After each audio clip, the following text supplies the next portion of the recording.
नमस्कार दोस्तों, net crack अड्डा चैनल में आपका स्वागत है। आशा करती हूँ आप सभी लोग स्वस्थ होंगे।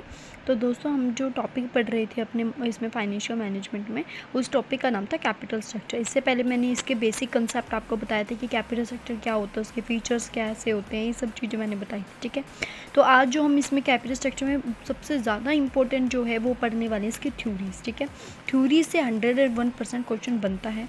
ठीक है, तो आपने थ्योरी याद रखनी है। ठीक है, मैंने इसको थोड़ा बेसिक्स आपको बता दिया था। थ्योरीज जो है कैपिटल स्ट्रक्चर की वो दो पार्ट्स में डिवाइड है। एक को बोलते हैं रेलिवेंट थ्योरी, एक होते बोलते हैं इररिलेवेंट। रिलेवेंट थ्योरी ये कहता है कि हम जो भी कैपिटल स्ट्रक्चर तैयार करते हैं उसका इफेक्ट वैल्यू ऑफ फर्म के ऊपर पड़ता है। ठीक है, लेकिन इररिलेवेंट अपोजिट है रेलिवेंट का। ये कहता है कि आप जैसा मर्जी अपना कैपिटल स्ट्रक्चर रखें, उसका वैल्यू ऑफ फर्म के ऊपर कोई भी अफेक्ट नहीं पड़ता। ठीक है, तो दो तरह के इन्होंने डिफरेंशिएट कर दिया। एक बोलता है कि वैल्यू ऑफ फर्म के ऊपर कैपिटल स्ट्रक्चर का अफेक्ट पड़ता है, दूसरा कहता है कोई इफेक्ट नहीं पड़ता। तो जो कहते हैं अफेक्ट पड़ता है, उसके अंदर दो तरह के ऐसे आता है। एक होता है ट्रेडिशनल थ्योरी, एक है नेट इनकम अप्रोच। क्या है? ट्रेडिशनल थ्योरी और नेट इनकम अप्रोच। जो कहते हैं अफेक्ट नहीं पड़ता, उसके अंदर दो हैं, एक नेट ऑपरेटिंग इनकम अप्रोच और एमएम अप्रोच। ये ध्यान रखना है कि ट्रेडिशनल किसने दिया था? By Solomon. आपने लिख लेना है इसी के नीचे। ठीक है, ट्रेडिशनल थ्योरी किसने दी थी? By Solomon. ये पूछा जा सकता है कई बार ना कि आपको 4 ऑप्शन दे दिए जाएंगे कि बी वाली थ्योरी किसने दी, तो आपको पता होना चाहिए कौन सी थ्योरी किसने दी थी।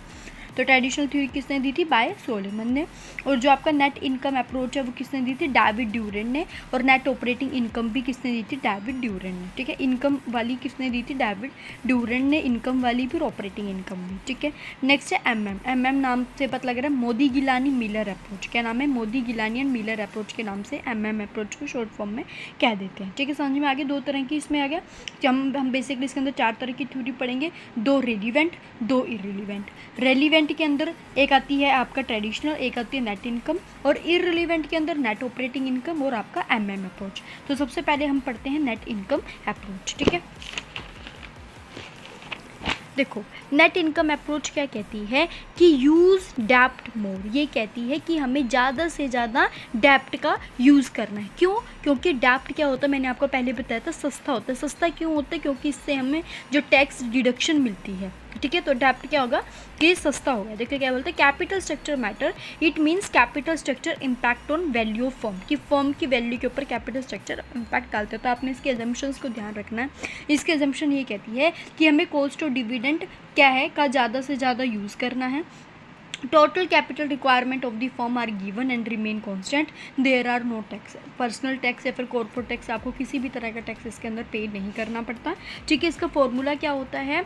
फॉर्मूला है इसका V is equal to S plus D. V means total market value, S means market value of equity share holders, D means value of डेप्ट। आपने फॉर्मूला भी अपना लिखना। ठीक है, तो ये क्या कहता है कि जैसे जैसे आप डेप्ट के पोर्शन को बढ़ाओगे, ठीक है, मतलब कि आप जैसे जैसे डेप्ट इंक्रीज़ करोगे, जैसे जैसे आप डेप्ट को बढ़ाते चले जाओगे, ठीक है, आपका इक्विटी तो वही रहेगा, लेकिन आप क्या करोगे, जब आप डेप्ट के पोर्शन को बढ़ाओगे तो आपका जो ओवरऑल कॉस्ट है वो क्या हो जाएगी? नीचे की आना शुरू हो जाएगी। क्यों?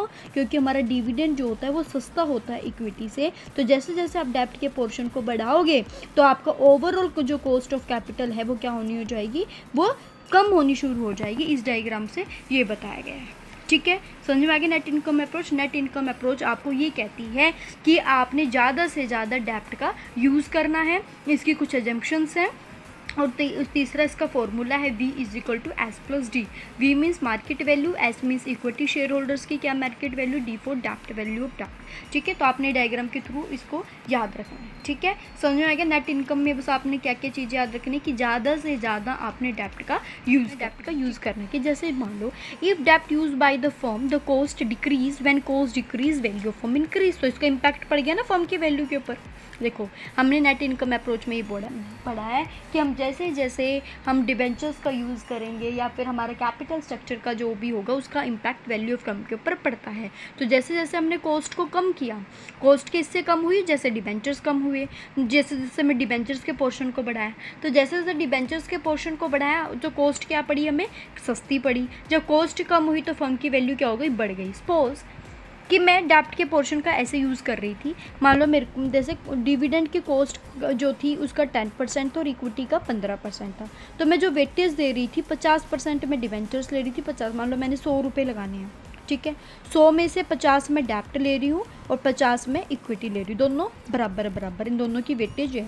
बट इसका जो इंटरेस्ट है वो 10% है, इसका जो इंटरेस्ट है वो कितना है 15%, ठीक है। मान लो ये फॉर्मूला है, आपने ये भी याद ध्यान रखना है, जैसे कि K D into W, D W means weightage, K E weightage of equity, weightage of dividend, cost of dividend, cost of equity, ठीक है। देखो यहाँ पे कॉस्ट ऑफ डिविडेंड कितनी है 10, ठीक है, और वेटेज कितनी है 50%, बल्कि जब आप इसका परसेंट निकालोगे तो यू गेट 0.5, ठीक है। इक्विटी की कितनी पड़ रही है 15, अगर इसका निकालोगे तो इसका भी सेम 0.5, जब आप इसको करोगे तो कितना मिलेगा 12.5, कितना मिला 12.5। ऑन द अदर हैंड अगर आप मान लो ऐसा करो कि आपके वो यही रहेंगे, इंटरेस्ट सेम ही रहेगा 10% 15%, अगर आप इसके बढ़ा दो, मतलब कि हम यहाँ पे क्या कर रहे थे 50-50 कर रखा था, अगर मैं मान लो 100 में से 80 डेप्ट कर दूं और 20 इक्विटी कर दूं, ठीक है, 100 मेरे ये 80 मेरे डेप्ट हैं और 20 मेरे इक्विटी हैं, अगर मैं ये पोर्शन करूं तो इससे क्या होगा, जैसे फॉर्मूला वही सेम रहेगा, डिविडेंड की कॉस्ट कितनी है 10, 80% निकालोगे मतलब 0.8 प्लस इक्विटी की कितनी कॉस्ट है 15, अगर 20% निकालोगे 0. जब इसको सोल्व करोगे तो 11, देखो कम नहीं हो गया, पहले हम कितना दे रहे थे 12.5, जैसे हमने डेप्ट के पोर्शन को बढ़ाया 50 से 80 कर दिया तो हमारा देखो इफेक्ट नहीं पड़ गया, कितना हो गया 11, हमारा 12.5 से कितना हो गया 11, तो यही बताता है, ये शो करता है कि जैसे जैसे आप डेप्ट को बढ़ाओगे उससे मिलने वाला जो डेप्ट के पोर्शन के बढ़ने से हमारी कॉस्ट जो होगी, वैल्यू ऑफ फर्म की कॉस्ट क्या होगी कम हो जाएगी, जब कॉस्ट कम होगी तो फर्म की वैल्यू क्या हो जाएगी बढ़ जाएगी। तो इस वाले फॉर्मूला से ये चीज़ को आपको शो किया गया है, ठीक है जी। ये था हमारा नेट इनकम अप्रोच, ठीक है। किसने दी थी नेट इनकम अप्रोच, सोलोमन ने, ठीक है। तो लगे आपको नेट इनकम अप्रोच क्या कहती है। अब हम बात करते हैं नेट ऑपरेटिंग। समझ में आ गया नेट इनकम ने क्या कहा था कि हमें ज़्यादा से ज़्यादा डेप्ट के पोर्शन को बढ़ाना है, क्योंकि जैसे जैसे आप डेप्ट के पोर्शन को बढ़ाओगे उसकी कॉस्ट क्या आएगी कम आएगी, और जब कॉस्ट कम आएगी तो फर्म की वैल्यू बढ़ जाएगी। समझ में आ गया नेट इनकम अप्रोच। अब नेट ऑपरेटिंग इनकम क्या कहती है। नेट ऑपरेटिंग इनकम आप बोलोगे कि मैम ये क्यों पढ़ा रही, क्योंकि जो हमारा ट्रेडिशनल अप्रोच है, जो हमारी ट्रेडिशनल वाली थ्योरी है, वो बेसिकली इन दोनों के बीच में आता है। तो आपको इनकम और ऑपरेटिंग के बारे में पता होगा तभी आप ट्रेडिशनल को समझ पाओगे, ठीक है। तो इसलिए मैंने पहले नेट इनकम करवाई है, अब मैं आपको करवा रही हूँ नेट ऑपरेटिंग इनकम, ठीक है। अब नेट ऑपरेटिंग इनकम क्या कहती है, ये बेसिकली नेट इनकम अप्रोच का अपोजिट है, ठीक है।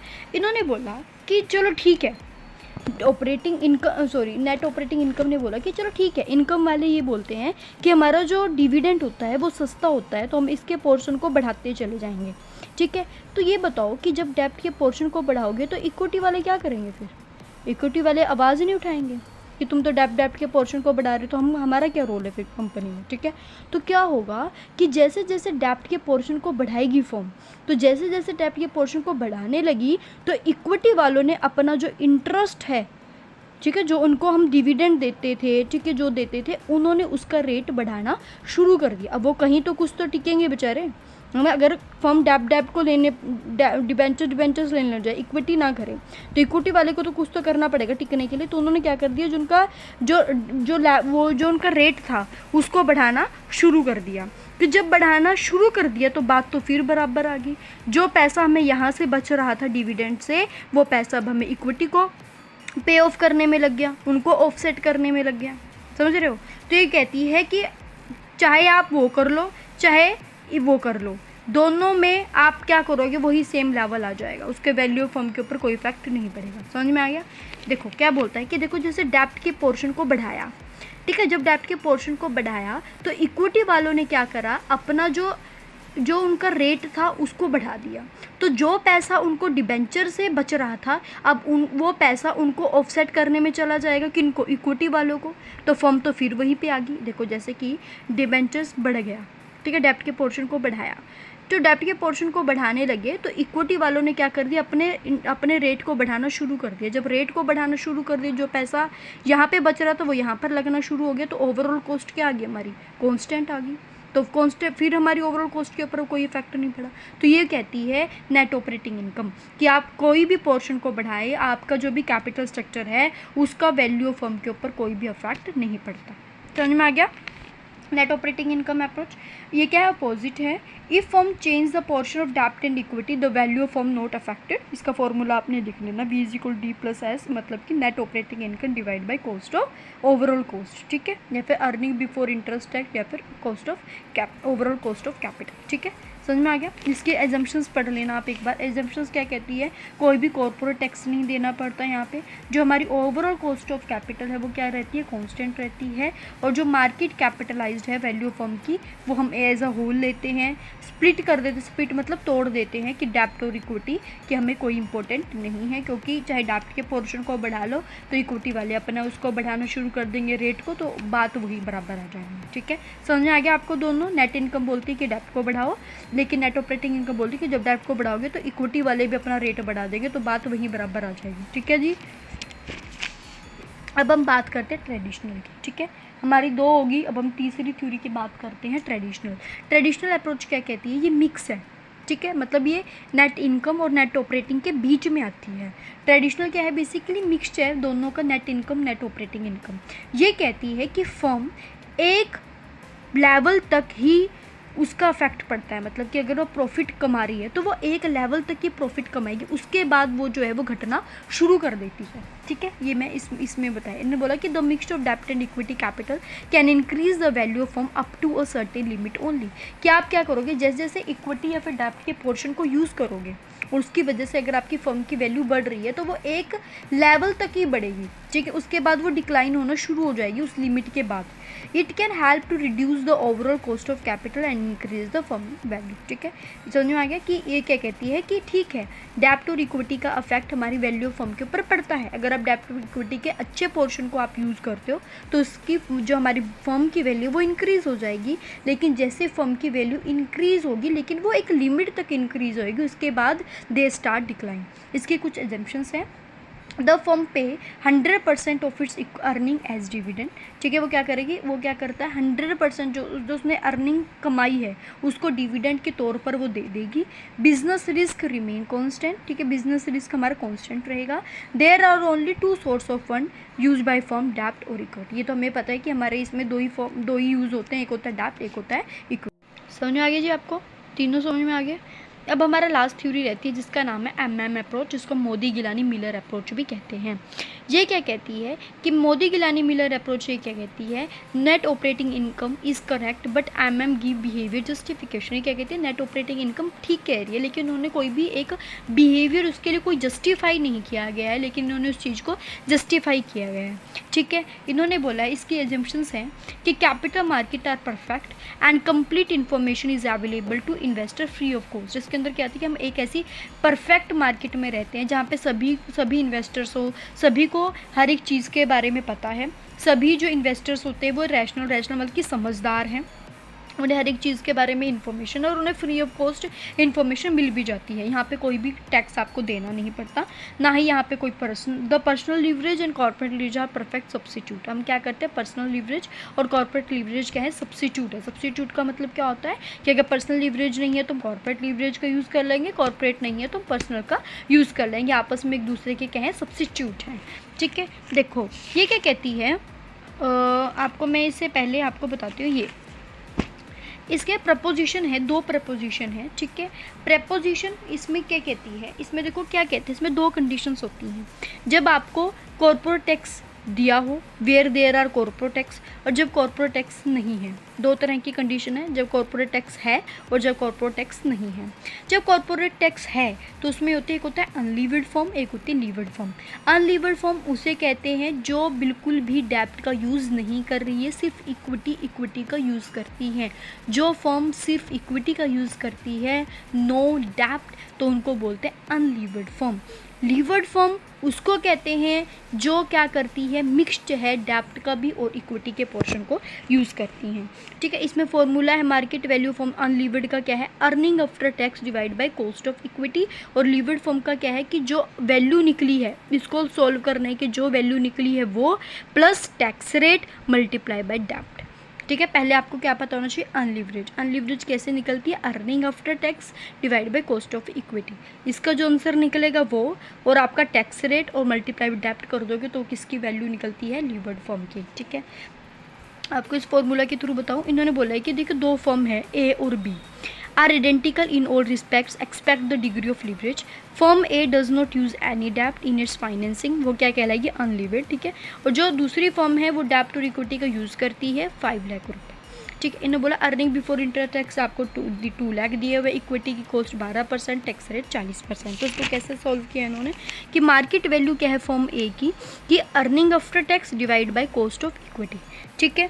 और इन्होंने क्या बोला है कि जैसे मान लो 2,50,000 है minus tax rate 40% of earning, तो इसको जब सॉल्व करोगे आप, ठीक है, आपका कितना लिखिए 12,50,000 रुपये। अगर आपने मार्केट वैल्यू फॉर्म बी की निकालनी है, जो आपका वो तो जो इसका पोर्शन निकला है वो, प्लस टैक्स रेट जो आपको दिया हुआ है पीछे 5 लाख, डैप 40 डिवाइड बाई 100, जब आप इसको सॉल्व करोगे 40 लाख 50, ये इसके थ्रू आपको बताया गया है। तो आपने क्वेश्चन अपनी बुक में, नोटबुक में इसको ऐड कर लिया, ठीक है।